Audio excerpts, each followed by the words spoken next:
ज्ञानसंस्कार केंद्रामध्ये तुमच्या सर्वांचं स्वागत आहे. तर आजच्या व्हिडिओ क्लासला आपण टेन्सचा अभ्यास आपण करणार आहे. टेन्ससाठी आपण प्रेझेंट टेन्स शिकायला घेतलं आहे आणि प्रेझेंट टेन्सच्या आतापर्यंतचे 3 व्हिडिओ तुम्ही बघितला असाल, त्याचा 14 भाग आपल्याला बघायचा आहे. तर प्रेझेंट टेन्समध्ये आज आपल्याला जो धडा शिकायचा आहे त्याचं नाव आहे प्रेझेंट परफेक्ट कंटिन्युअस टेन्स. ठीक आहे, नाव काय आहे? प्रेझेंट परफेक्ट कंटिन्युअस टेन्स असं त्या धड्याचं नाव आहे, ज्याला आपण मराठीमध्ये चालू पूर्ण वर्तमान काळ असे म्हणत असतो. ठीक आहे, समजलं? कोणतं चॅप्टर शिकायचं आहे? प्रेझेंट परफेक्ट कंटिन्युअस टेन्स, जो की प्रेझेंट टेन्सचा 4था प्रकार आहे. ठीक आहे, तर चला मग त्याचं थोडंसं रिव्हिजन आपण करूयात. आपण बघितलं की टेन्सचे मुख्य 3 प्रकार आहेत: प्रेझेंट टेन्स, पास्ट टेन्स आणि फ्युचर टेन्स. प्रेझेंट टेन्स शिकायला घेतलं म्हणून त्या प्रेझेंट टेन्सचे वापस 4 प्रकार आहेत, ते आपण बघितले. सिंपल प्रेझेंट टेन्स बघितलं, प्रेझेंट कंटिन्युअस टेन्स बघितलं, प्रेझेंट परफेक्ट टेन्स बघितलं, तर प्रेझेंट परफेक्ट कंटिन्युअस टेन्स हा 14 भाग आपल्याला आज बघायचा आहे. ठीक आहे, तत्पूर्वी बघा, तुम्हाला याचे फॉर्म्युले आणि त्याचे नियम पाठ असले पाहिजेत. सिंपल प्रेझेंट टेन्सचा फॉर्म्युला काय? S plus V plus O आहे. त्याच्यानंतर प्रेझेंट कंटिन्युअस टेन्सचा फॉर्म्युला काय आहे? S plus am is are plus V four plus O आहे. त्याच्यानंतर काल बघितलेलं आपलं प्रेझेंट परफेक्ट टेन्सचा फॉर्म्युला काय? S plus have has plus V three plus O आहे. ठीक आहे, तर आपल्याला 4था फॉर्म्युला आणि 4थ्या नंबरचं प्रेझेंट टेन्सचा प्रकार आज आपल्याला शिकायचा आहे. ठीक आहे, चला मग बघूया 4थ्या नंबरचा टेन्सचा प्रकार आपल्याला शिकायचा आहे प्रेझेंट परफेक्ट कंटिन्युअस टेन्स, ज्याला आपण काय म्हणत असतो मराठीमध्ये? चालू पूर्ण वर्तमान काळ. तर याचा वापर काय करायचं, कधी करायचं, या संदर्भात आता माहिती घेऊयात. बघा, भूतकाळात सुरू झालेली क्रिया जी अजूनही चालूच आहे हे सांगण्यासाठी ज्या काळाचा वापर केला जातो त्याला प्रेझेंट परफेक्ट कंटिन्युअस टेन्स असे म्हणतात. आणि काही वेळास वाचतो, भूतकाळात सुरू झालेली क्रिया जी अजूनही चालूच आहे हे सांगण्यासाठी ज्या काळाचा वापर केला जातो त्याला प्रेझेंट परफेक्ट टेन्स असे म्हटले जाते. म्हणजे कसं, एखादी क्रिया पूर्वी चालू झालेली आहे आणि अजून पण चालूच आहे, तर तशा क्रियेला काय म्हणायचं? तशा क्रिया सांगण्यासाठी आपल्याला प्रेझेंट परफेक्ट कंटिन्युअस टेन्सचा वापर करावा लागतो. जसं की फॉर एक्झाम्पलसाठी म्हणलं तर, मी क्लासला आलेलो आहे.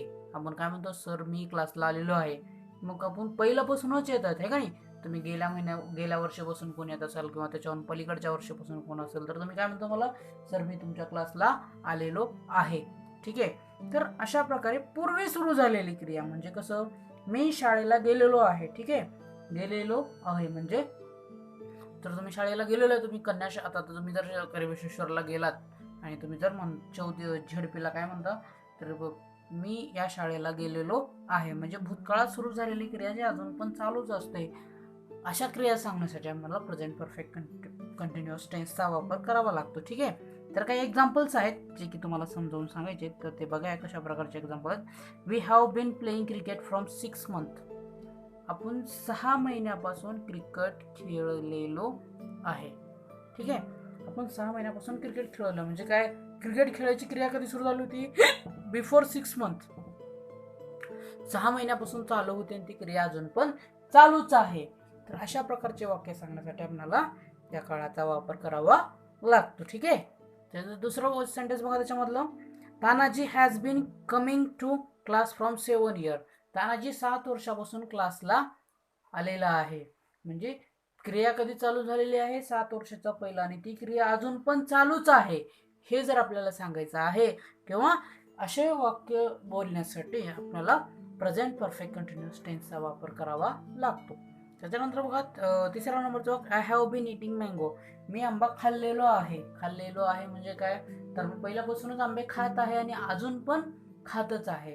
ठीक आहे, तर लहान असताना मी आंबा खात होतो, आता पण मी आंबा खातच आहे. ठीक आहे, तर अशा प्रकारची क्रिया जी की पहिलं सुरू झालेली होती भूतकाळामध्ये आणि ती क्रिया अजून पण चालूच आहे, अशा क्रिया सांगण्यासाठी आपल्याला प्रेझेंट टेन्स मध्ये प्रेझेंट परफेक्ट कंटिन्युअस टेन्सचा वापर करावा लागतो. 4th नंबर सेंटेन्स बघा, Raju has been speak with विजय.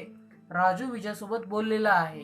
ठीक आहे, स्पीकिंग पाहिजे, एक मिनिट, स्पीकिंग ING फॉर्म पाहिजे त्याचं. Raju has been speaking with Vijay, मग राजू विजयसोबत बोललेला आहे म्हणजे त्याचं पहिल्यापासूनच बोलणं सुरू आहे. ठीक आहे, तर अशा प्रकारे. ठीक आहे, बघा आता काय सांगते त्याने, वरील वाक्यातून स्पष्ट होते की क्रिया खूप पूर्वी सुरू झाली आहे का नाही? तर क्रिया कधी सुरू झाली होती? बिफोर 6 मंथ, 6 महिन्याच्या पहिलं चालू होते आणि अजून पण चालूच आहे. म्हणजे काय की क्रिया खूप पूर्वी सुरू झालेली आहे व ती अजून पण सुरूच आहे असे वाक्य सांगत असते वेळेस किंवा अशा काळ सांगत असते वेळेस अशा काळाला चालू पूर्ण वर्तमान काळ किंवा इंग्रजीमध्ये प्रेझेंट परफेक्ट कंटिन्युअस टेन्स असे म्हणतात. समजलं तुम्हाला प्रेझेंट परफेक्ट कंटिन्युअस टेन्स म्हणजे काय? तर पूर्वी सुरू झालेली क्रिया अजून पण चालूच असते आणि अशा क्रिया सांगण्यासाठी आपल्याला प्रेझेंट परफेक्ट कंटिन्युअस टेन्सचा वापर करावा लागतो. ठीक आहे. चला मग आता आपल्याला त्याचे रूल्स बघायचे आहेत. रूल्स हे कशा प्रकारे प्रेझेंट परफेक्ट कंटिन्युअस टेन्स मध्ये वाक्य बनवायचं त्याचे नियम आपल्याला शिकायचे आहेत. ठीक आहे.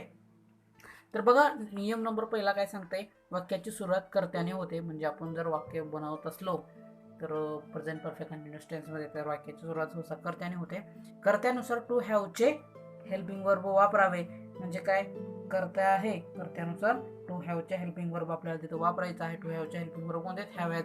म्हणजे कर्त्यानुसार आय असेल तर हॅव, ही असेल तर हॅज, राम असेल तर हॅज, दे असेल तर हॅव, हे आपल्याला माहिती आहे सगळ्याला. तर कर्त्यानुसार हॅव हॅज दोन्हीपैकी एक पर्याय वापरायचा आहे. त्याच्यानंतर बघा तिसरा आहे क्रिया चालूच आहे हे दाखवणारे बिन हा प्रत्यय लावायचा, BEE. आणि तर बी जर मी कॅपिटल लिहिला असेल तर तुम्हाला वाक्यामध्ये स्मॉलच लिहिलं पाहिजे. ठीक आहे. क्रिया चालूच आहे हे दाखवणारे बिन हा प्रत्यय वापरला पाहिजे. ठीक आहे, वापरावा. त्याच्यानंतर पुढचं बघा, क्रियापदाचे चौथे रूप घ्यावे. म्हणजे क्रियापदाचा ING फॉर्म जो आहे, इटिंग, रायटिंग, गोईंग, स्लीपिंग, जो आपण चौथं रूप म्हणत असतो तर चौथ्या रूपाचा वापर या ठिकाणी आपल्याला त्याच्यानंतर करायचा आहे. त्याच्यानंतर वाक्याच्या शेवटी ऑब्जेक्ट घ्यायचा आहे. ठीक आहे. तर मग आपण बघा त्याचा फॉर्म्युला काय तयार होतो. तर फॉर्म्युला काय तयार होतो ते बघा. फॉर्म्युला तयार होतो आपला S plus have has plus been plus V4 plus O. ठीक आहे.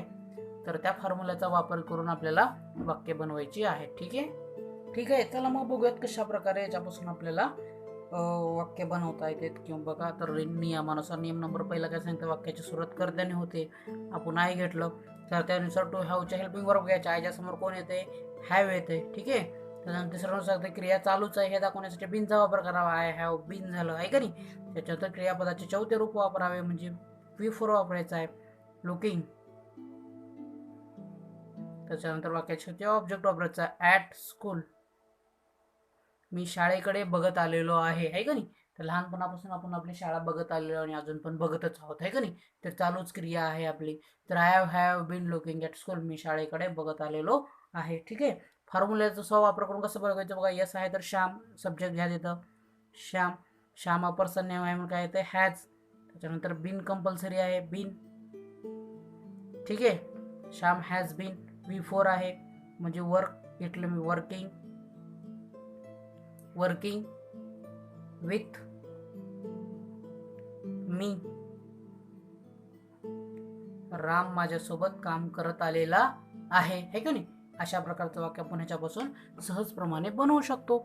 चला मग वेगवेगळे वाक्य आपण बनवूया. त्या ठिकाणी बघा मी ही घेतलो, हिच्या समोर कोण येतंय, हॅज येते, ही हॅज बीन आहे का नाही.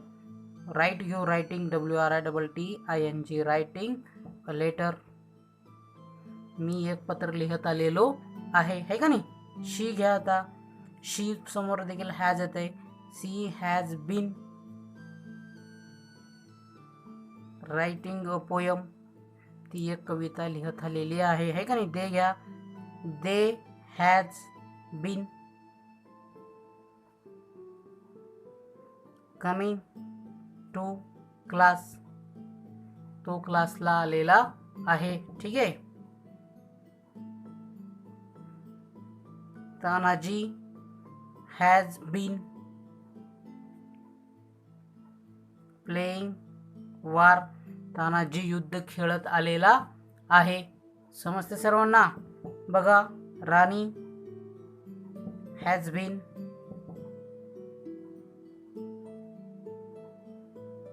गोइंग टू क्लास, राणी क्लासला गेलेली आहे का नाही. तर अशा प्रकारचे तुम्हाला वाक्य बनवायचे. तुम्ही अशा प्रकारचे 50 वाक्य ह्याचे बनवा, तयार करा आणि तुमच्या वहीमध्ये लिहा. मोठमोठ्या नियमाचा पाठ करा. गरज असल्याच्या नंतर त्या वाक्याचा वापर करून तुम्हाला इंग्रजी बोलली पाहिजे. ठीक आहे. चला मग पुढचा भाग आपण शिकूयात. चला या ठिकाणी आपल्याला यूज शिकत आहेत. Use of present perfect continuous tense. त्याचं प्रेझेंट परफेक्ट कंटिन्युअस टेन्सचा काय वापर आहे ते शिकायचं आहे. त्याचे पण 2 वापर आहेत.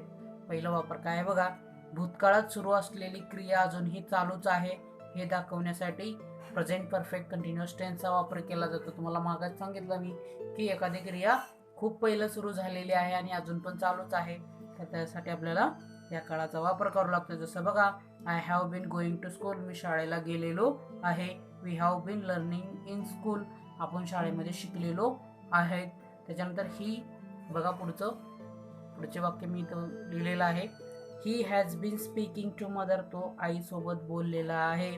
त्याच्यानंतर she has been working in farm, ती शेतामध्ये काम केलेली आहे, हे का नाही.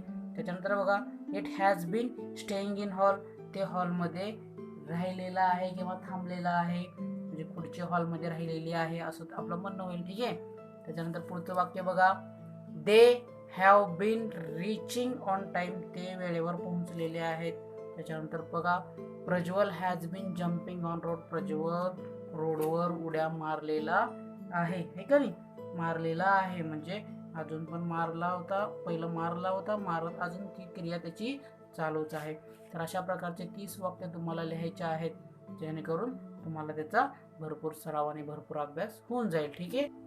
त्याच्यानंतर प्रेझेंट परफेक्ट टेन्सचा आपल्याला दुसरा यूज बघायचा आहे. दुसऱ्या नंबरचा, प्रत्येक काळापासून चालू असलेली क्रिया सांगण्यासाठी, म्हणजे खूप खूप वर्षापासूनची क्रिया चालू आहे आणि ती अजून पण चालूच आहे हे सांगण्यासाठी आपल्याला याचा वापर करायचा असतो. कोणाचा? प्रेझेंट परफेक्ट कंटिन्युअस टेन्सचा वापर करावा लागतो. म्हणजे बघा, I have been living in Sirsi, मी शिर्शीमध्ये राहिलेलो आहे का नाही. मी जन्मल्यापासून शिर्शीमध्ये म्हणजे ही क्रिया खूप वर्षापूर्वीपासून सुरूच आहे. I have been teaching in class, मी क्लासमध्ये शिकवलेलो आहे, म्हणजे मी क्लासमध्ये गेली 6 वर्ष झालं शिकवत आहे आणि 6 वर्षापासून म्हणजे प्रत्येक काळापासून माझी क्रिया चालू आहे का नाही. त्यानंतर India has been winning the world cup, Bharat world cup जिंकत आलेला आहे का नाही. कळते. 1972ला जिंकला, 1991ला जिंकला आणि 2011ला जिंकला, तर अजून पण भविष्यात जिंकत असेल, है का नाही. तर अशा प्रकारे खूप वर्षापूर्वी सुरू झालेली, प्रदीर्घ काळापासून सुरू झालेल्या क्रिया सांगण्यासाठी देखील आपल्याला प्रेझेंट परफेक्ट टेन्सचा वापर करावा लागतो. त्याच्यानंतर पुढे बघा, Ramu has been jumping on road, Ramu रोडवर उड्या मारत आलेला आहे, हे का नाही. खूप वर्षापासून मारायची सवय आणि ती क्रिया त्याची पहिल्यापासूनच चालू आहे. Shivaji has been killing Mughal, Shivaji मुघलांना ठार मारत आलेला आहे, है का नाही. त्यानं 16 वर्षापासून त्यांनी लढाई सुरू केली, है का नाही. वयाच्या 53व्या वर्षापर्यंत आपली लढाई खेळली. 35